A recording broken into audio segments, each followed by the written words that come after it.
So hey, it's gonna be my first video on YouTube, maybe a short. আমি আজকে একটা বই সম্পর্কে আম বলবো। বইটার নাম 'ছায়া স্বর্গ'। 'ছায়া স্বর্গ' মোস্তাক আহমেদের লেখা। আমার মনে হয় এটা একটা প্যারাসাইকোলজি বই। আমার মনে হয় প্যারাসাইকোলজি জনরাটায় মোস্তাক আহমেদ খুবই আন্ডাররেটেড একটা নাম। যদিও হয়তো অনেকেই মোস্তাক আহমেদের নাম শুনেছেন যারা বই পড়েন বা প্যারাসাইকোলজিক্যাল থ্রিলার পছন্দ করেন। বাট আমার মোস্তাক আহমেদের পড়া এটা ১ম বই ছিল।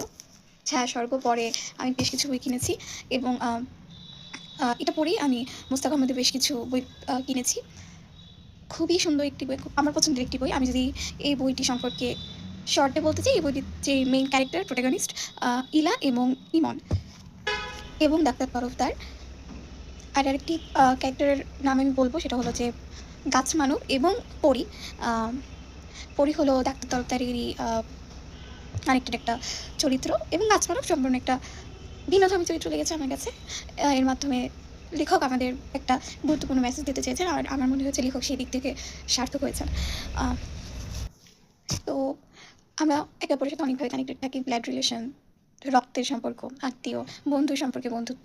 তো এভাবে আমাদের এই প্রোটাগনিস্টও কানেক্টেড এবং তারা একে অপরের সাথে কমিউনিকেট করতে পারে।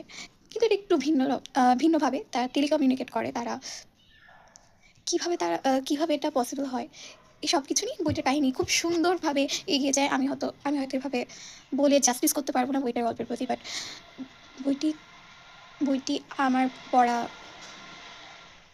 অন্যতম ভালো একটি সাইকোলজিক্যাল থ্রিলার এবং এই বইটি পড়ার পর থেকেই আমার মনে হয় যে সাইকোলজিক্যাল থ্রিলার জনরার প্রতি আমার একটা ভালো লাগা তৈরি হয়েছে। মারাত্মকভাবে একটা ভালো লাগা তৈরি হয়েছে। সো আমি যারা ২০২৬ বইমেলার আগে আমার ভিডিওটি দেখছেন, আমি আশা করব বা আমি আশা করব আপনারা মোস্তাক আহমেদের বই আ একবার হলেও দেখবেন বা সংগ্রহ করে পড়ার চেষ্টা করবেন। আ বিশেষ করে 'ছায়া স্বর্গ' বইটি আমি আম বইটা অনেক পুরাতন। আ আমি মোস্তাক আহমেদের আরও বেশ কিছু বই পড়েছি। কিন্তু 'ছায়া স্বর্গ' আমার মনে হয় উনি 'ছায়া স্বর্গে' একটা বেঞ্চমার্ক ক্রিয়েট করেছেন এবং উনি নিজেই সেই বেঞ্চমার্কটা পরে আর মিট করতে পারেননি। এটা আমার মনে হয়েছে। সো 'ছায়া স্বর্গ' আমার মনে হয় যারা প্যারাসাইকোলজিক্যাল থ্রিলারে হাতেখড়ি দিচ্ছেন তাদের জন্য আমার মনে হয় 'ছায়া স্বর্গ' বেস্ট। ধন্যবাদ।